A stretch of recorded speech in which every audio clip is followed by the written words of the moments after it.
আসসালামু আলাইকুম। সালমান কম্পিউটারে আপনাকে স্বাগতম। আমি মীর শর্তাজারি পাওয়েল। আজকে আপনাদেরকে দেখাবো টেমপ্লেটস কী এবং টেমপ্লেটস এর কাজ কী। তো প্রথমে আসি টেমপ্লেটস জিনিসটি কী। আসলে মাইক্রোসফট ওয়ার্ড ওপেন করলে প্রথমে যে ইন্টারফেসটি দেখা যায় এগুলোকে বলা হয় টেমপ্লেটস। এগুলো হলো ডকুমেন্টের প্রিডিফাইন্ড ফরম্যাট, যার মাধ্যমে আমরা আগে থেকে তৈরিকৃত ডকুমেন্টের মধ্যে আমাদের তথ্যগুলোকে দিয়ে আমাদের কাজ করতে পারি। যদি আমি একটি উদাহরণ দিই, আপনারা বিভিন্ন সার্টিফিকেট, রেজাল্ট শিট বা মার্কশিট দেখেছেন যেগুলোর ডিজাইন কিছুটা এরকম হয়। তো সেখানকার বেশিরভাগ ডিজাইন এখান থেকেই নেওয়া হয় বা এরকমভাবে কাস্টমাইজ করে বানিয়ে নেওয়া হয়। যদি আমি আরেকটু ডিটেলসে বলি, আপনি হয়তো সার্টিফিকেট দেখেছেন বা যদি সার্টিফিকেট দেখে থাকেন তাহলে আপনি ওখানে দেখতে পারবেন যে সার্টিফিকেটের মধ্যে এক ধরনের ডিজাইন থাকে। তা আমি যদি এখানে সার্চ করি সার্টিফিকেট, তাহলে আপনারা দেখতে পারবেন যেখানে অনেকগুলো সার্টিফিকেটের চলে এসেছে, সার্টিফিকেটের টেমপ্লেট চলে এসেছে। এখন আমরা চাইলে এগুলোকে খুব সহজে ইউজ করতে পারবো এই ক্রিয়েট অপশনে ক্লিক করে। তো ক্রিয়েট অপশনে ক্লিক করলে কিছুক্ষণ লোড নেওয়ার পর এটি এখানে চলে আসবে। তো এখানে আমাকে দেখাচ্ছে your high school this certificate that name has successfully complete the required course of study approved by board of education ইত্যাদি, diploma dated this day of month. তো এখানে আমরা আমাদের গুরুত্বপূর্ণ যেগুলো প্রয়োজনীয় তথ্য আছে সেগুলা আমরা এখানে বসিয়ে আমাদের সার্টিফিকেটটি নিতে পারি। এখানে আমাদের দুটো সুবিধা হলো, প্রথমত আমাদের খুব একটা কষ্ট করতে হলো না এখানে নতুন করে বসানোর কোনো কিছু, আর দ্বিতীয়ত আমাদের এখানে কোনো ডিজাইন বানাতে হলো না এবং পেজ লেআউট কোনো কিছু সিলেক্ট করতে হলো না। অটোমেটিক এই পেজের ফরম্যাট অনুযায়ী, এই টেমপ্লেট এর ফরম্যাট অনুযায়ী আমরা আমাদের পেজ লেআউট, ওপরে পেজ ওরিয়েন্টেশন সব আমরা পেয়ে গেলাম। সো এখন যদি আমি এখানে আমার হাই স্কুলের নাম দেই, তো আমি যদি দেই, আমি না হয় হাই স্কুলের নাম না দিয়ে আমাদের প্রতিষ্ঠানের নাম দিচ্ছি। তো সালমান কম্পিউটার্স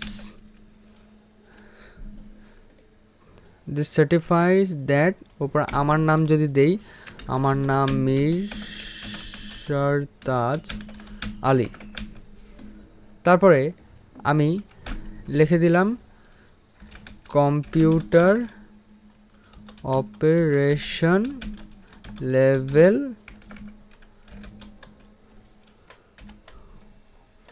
1।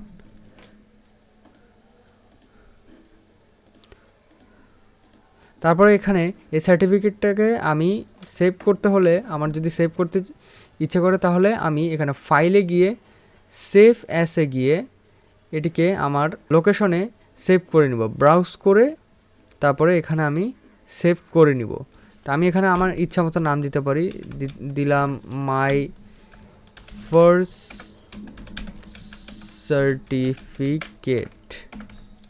সার্টিফিকেট। তারপরে এই যে ফরম্যাটটা দেখতেছেন না, সেভ অ্যাজ টাইপ, এটিকে অলওয়েজ আপনারা এই DOTX এই ফরম্যাটে রাখবেন। এটি হলো এই টেমপ্লেট এর ফরম্যাট। এই যেখানে লেখা আছে ওয়ার্ড টেমপ্লেট ডট DOTX, তারপরে এখানে সেভ করে দিবেন। এখন যদি আমরা ক্লোজ করি এখানে এবং এই ওয়ার্ডের মধ্যে যদি আমরা আবার ঢুকি এবং আমরা যদি পার্সোনালে যাই, তাহলে এই যে এখানে আমি আমার সার্টিফিকেটটি দেখতে পাচ্ছি। এবং আরেকটি কথা, আমি যে এখন সেভ করলাম, এই সেভটা কিন্তু আপনি করবেন সব সময়, মানে এর যে নির্ধারিত লোকেশন আছে সেই লোকেশনের মধ্যে আপনাকে সেভ করতে হবে, না হলে আমরা এখন যেই পার্সোনালের মধ্যে পাইলাম এই পার্সোনালের মধ্যে নাহলে আমরা পাবো না। অর্থাৎ আমাদের এই পার্সোনালের মধ্যে মানে আমাদের যে ওয়ার্ডের যে টেমপ্লেটের পাশে যে পার্সোনাল লেখাটি ছিল, যেমন এখানে গেলে আমরা এই টেমপ্লেটটি পাবো না। তাই এই ওয়ার্ড সফটওয়্যারটিকে নিজের সুবিধা মতো লোকেশনটি সেভ করতে দিবেন। আপনারা নিজে কখনো এই লোকেশনটিকে অন্য জায়গায় রাখবেন না, তাহলে কি হবে, পার্সোনালে গিয়ে আপনি আপনার সার্টিফিকেটটি পাবেন না এবং পরে অনেক সমস্যায় পড়বেন।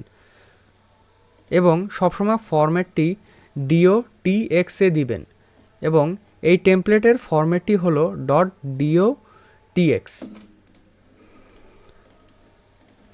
সো আজকের মতো এই পর্যন্তই। আপনাদের যদি কোনো ডাউট থাকে এই বিষয়ে তাহলে অবশ্যই ভিডিওর কমেন্টে আমাদেরকে জানিয়ে দিবেন।